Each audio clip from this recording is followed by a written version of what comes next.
Apple iPhone XS மற்றும் XS Max கூட சேர்ந்து 10R அப்படிங்கிற ஒரு ஃபோனை வந்து லான்ச் பண்ணியிருந்தாங்க. இந்த iPhone XR பற்றி இந்த வீடியோவில் நம்ம பார்க்கலாம். Back from the dead.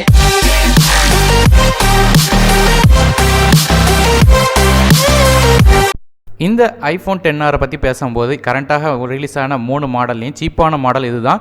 So சீப்பாக செய்யணுங்கிறதுக்காக சில விஷயங்களை வந்து டவுன்கிரேட் பண்ணியிருக்காங்க. ஸோ என்னென்ன விஷயங்களை டவுன்கிரேட் பண்ணியிருக்காங்க அப்படிங்கிறத பார்க்கலாம். இந்த ஃபோனோட பில்டை பற்றி பேசும்போது ஃப்ரண்ட் அண்ட் பேக் ரெண்டு சைட்லேயுமே வந்து கிளாஸ் பேனலாக செஞ்சுருக்காங்க. சைடில் வந்து நமக்கு 7000 சீரிஸ் அலுமினியம் ஃப்ரேமால் செஞ்சுருக்காங்க. இந்த ஃபோன்லேயுமே வாட்டர் அண்ட் டஸ்ட் ரெசிஸ்டன்ஸ் இருக்குது. அதாவது IP67 water and dust resistance இருக்கிற காரணத்தால் 1 மீட்டர் வரையும் நீங்கள் வந்து உங்கள் ஃபோனை தண்ணிக்குள்ளே போட்டாலும் 30 நிமிஷம் வரையும் அது தாங்கியிருக்கும். ஆனால் நமக்கு வந்து iPhone XS மற்றும் XS Maxல IP68 ரேட்டிங் கொடுத்தது குறிப்பிடத்தக்கது. அடுத்ததாக இந்த ஃபோனோட டிஸ்பிளே பொறுத்த வரையும் நமக்கு iPhone X மற்றும் XSல இருந்த மாதிரியான OLED பேனல் இது கிடையாது. அதுக்கு பதிலாக LCD பேனல் கொடுத்துருக்காங்க. இந்த ஃபோனில் 6.1 இன்ச் IPS LCD டிஸ்பிளே கொடுத்துருக்காங்க. இது வந்து ஒரு 828 × 1792 பிக்சல்ஸ். இது ஒரு 19:5:9 ஆஸ்பெக்ட் ரேஷியோட டிஸ்பிளே. PP டென்சிட்டி பொறுத்தவரையும் 326 PP இருக்குது. ஐஃபோனை பொறுத்தவரை டிஸ்பிளே டெக்னாலஜியை மட்டும் குறைக்கல, ரெசல்யூஷனையும் கம்மி பண்ணியிருக்காங்க. ஏன்னு கேட்டிங்கன்னா காஸ்ட் கட் பண்ணுறதுக்காக.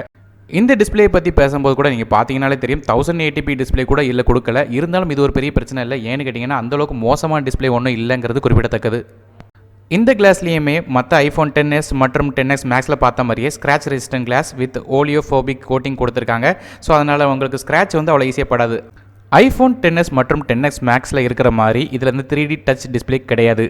ஆனால் மற்றபடி நமக்கு வந்து இதில் ஒயிட் கலர் கேமவுட் அவுட்புட் இருக்குது. அது மட்டும் இல்லாமல் 120 Hz டச் சென்சிங்கே இருக்கிறது நல்ல விஷயம். ஸோ அதனால் உங்களுக்கு ஃபீட்பேக் வேகமாக இருக்கும்.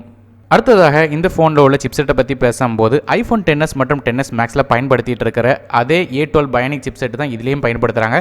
ஸோ அவங்க வந்து என்ன தான் மற்ற விஷயங்களை டவுன்கிரேட் பண்ணாலும் பெர்ஃபார்மன்ஸ் வைஸ் டவுன்கிரேட் பண்ணக்கூடாதுங்கிறதுக்காக அதே பெர்ஃபார்மன்ஸ் உங்களுக்கு கொடுக்கறதுக்காக இந்த A12 பயோனிக் சிப்செட்டை இதில் பயன்படுத்துகிறாங்க. ஸோ A12 பயோனிக் சிப்செட்டை பற்றி டீட்டெயிலாக தெரியணும்னு நினச்சிங்கன்னா ஏற்கனவே நம்ம சேனலில் வந்து iPhone XS மற்றும் XS Maxோட வீடியோ போஸ்ட் பண்ணியிருக்கேன். அதோட லிங்க் கீழே டிஸ்கிரிப்ஷனில் கொடுக்குறேன். அதை கிளிக் பண்ணி பார்த்துக்கோங்க. ஸோ அதன் மூலமாக ஃபுல் ஃபியூச்சர் உங்களுக்கு தெரிய வரும். ஏன்னு கேட்டிங்கன்னா இந்த ஆப்பிள் A12 பயோனிக் சிப்செட்டில் ஏற்கனவே நான் சொன்ன மாதிரி இது ஒரு ஹெக்ஸா கோர் சிப்செட். அது மட்டும் இல்லாமல் கோர் ML மாதிரியான நிறைய ஃபீச்சர்ஸ் இதில் அடிஷனலாக கொடுத்துருக்காங்க.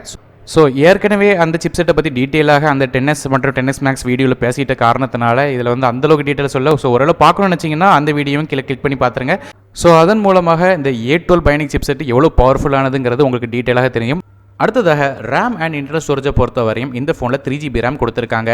iPhone XS மற்றும் XS Maxல 4GB ரேம் கொடுத்தது குறிப்பிடத்தக்கது. அது மட்டும் இல்லாமல் ஸ்டோரேஜ்லேயுமே டிஃப்ரென்ஸ் இருக்குது. இந்த ஸ்டோரேஜை பொறுத்த வரையும் 64GB ஸ்டோரேஜ், 128GB மற்றும் 256 அப்படிங்கிற 3 டிஃப்ரெண்ட்டான கான்ஃபிகரேஷனில் வருது.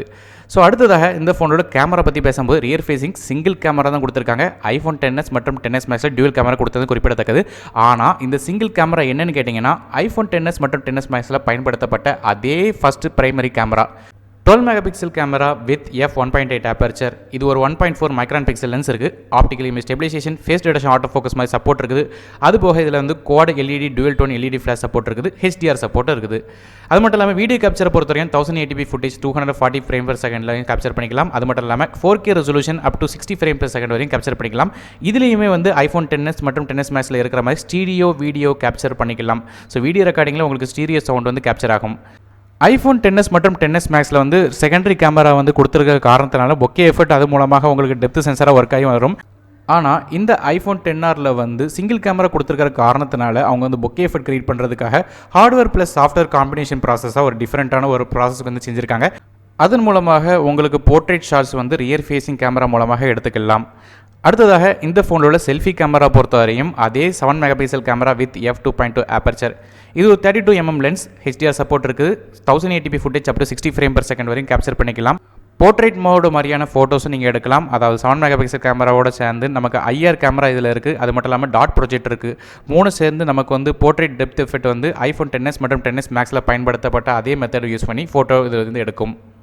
இந்த ஃபோன்லேயுமே iPhone XS மற்றும் XS Maxல பார்த்த மாதிரி அதே ஃபேஸ் ID ப்ராசஸ் உங்களுக்கு கொடுத்துருக்காங்க. அது மூலமாக பேமெண்ட்டும் பண்ணிக்கலாம். அது மட்டும் இல்லாமல் உங்கள் ஃபோனையும் அன்லாக் பண்ணிக்கிடலாம். இந்த ஃபோனோட ஓஎஸை பொறுத்த வரையும் நமக்கு iOS 12 வருதுன்னு சொல்லியிருக்காங்க. அது மட்டும் இல்லாமல் இந்த ஃபோனோட பேட்டரியை பொறுத்த வரையும் iPhone 8 கம்பேர் பண்ணும்போது இம்ப்ரூவ்ட் பேட்டரி அப்படின்னு சொல்லியிருக்காங்க. அதாவது 50% சார்ஜ் வந்து வெறும் 30 நிமிஷம் சார்ஜ் போடும்போது ஏறினும் சொல்லியிருக்காங்க. அது மட்டும் இல்லாமல் நமக்கு வயர்லெஸ் சார்ஜிங் சப்போர்ட் இருக்குது. இது போக iCloud சர்வீஸ் சிரி மாதிரியான எக்கச்சக்கமான விஷயங்கள் இதில் கொடுத்துருக்காங்க. அது மட்டும் இல்லாமல் இந்த ஃபோனில் வந்து நமக்கு Bluetooth version 5.0 dual pant wifi மாதிரியான எக்கச்சக்கமான விஷயங்கள் இதில் இருக்குது. கலர்ஸை பொறுத்த வரையும் இந்த ஃபோன் 6 டிஃப்ரெண்ட்டான கலரில் வரும்னு சொல்கிறாங்க. அதாவது ஒயிட், பிளாக், ப்ளூ, கோரல், எல்லோ மற்றும் ரெட். இந்த ஃபோனுமே iPhone XS மற்றும் XS Maxல இருக்கிற மாதிரியே டூயல் சிம் சப்போர்ட் இருக்குது. அதாவது eSIM மூலமாக நீங்கள் வந்து டூயல் சிம் வந்து போட்டுக்கிற முடியும். அது மட்டும் இல்லாமல் இந்தியாவுக்கு இந்த ஃபோன் வந்து செப்டம்பர் 28 வரும்னு சொல்லி எதிர்பார்க்கப்படுது. ஒருவேளை eSIM அது மட்டும் இல்லாமல் இந்தியாவில் eSIM சர்வீஸ் யார் ப்ரொவைட் பண்ணுறாங்கிறத பார்க்கணும்னு நினச்சிங்கனாலும் நான் அந்த iPhone XS மற்றும் XS Maxோட வீடியோ லிங்க் கீழே டிஸ்கிரிப்ஷனில் கொடுக்குறேன். அதை கிளிக் பண்ணி பார்த்துக்கலாம். அது இன்னும் டீட்டெயிலாக உங்களுக்கு இருக்கும். கடைசியாக இந்த ஃபோனோட ப்ரைஸிங்கை பற்றி பார்க்கும்போது ஐஃபோனில் இப்போ கரண்ட்டாக இருக்கிற வெர்ஷனில் சீப்பஸ்டான வெர்ஷன் அப்படிங்கிறத மென்ஷன் பண்ணியிருந்தேன். அதாவது இந்த ஃபோன் வந்து $749 ஆரம்ப விலையை நிர்ணயிச்சிருக்காங்க. அப்படி இருக்கிற பட்சத்தில் இந்திய மதிப்பில் 53,642 வருது. ஸோ இந்தியாவுக்கு லான்ச் ஆகும்போது எக்ஸாக்டான ப்ரைஸ் தெரியும்.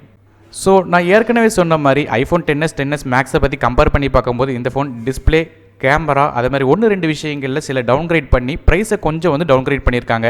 இருந்தாலும் அதில் கொடுக்குற அதே ஃபீச்சர்ஸ் தான் இதுலேயும் உங்களுக்கு இருக்குங்கிறது குறிப்பிடத்தக்கது. இந்த ஐஃபோன்லேயுமே என்னெல்லாம் டீட்டெயிலான ஃபீச்சர் இருக்குன்னு தெரியணும்னு நினச்சிங்கன்னா இந்த iPhone XS மற்றும் XS Maxோட வீடியோ லிங்க் கீழே டிஸ்கிரிப்ஷன் கொடுக்குறேன். அதையும் கிளிக் பண்ணி பார்த்துக்கோங்க. ஸோ அது மூலமாக டீட்டெயிலாக உங்களுக்கு எல்லா விஷயம் தெரியும். ஸோ இந்த வீடியோ உங்களுக்கு பயனுள்ளதாக இருந்துச்சு மறக்காமல் இதுக்கு ஒரு லைக் கொடுங்க. உங்கள் ஃப்ரெண்ட்ஸுக்கு இந்த வீடியோ ஷேர் பண்ணுங்கள். மறக்காமல் இந்த சேனலை சப்ஸ்கிரைப் பண்ணுங்கள். ஏன்னா மேலும் பல வீடியோக்கள் வர இருக்குதுன்னு அருண் டெக் இன் தமிழுக்காக மற்றொரு வீடியோவில் உங்கள் சந்திக்கும் வரை நன்றி, வணக்கம்.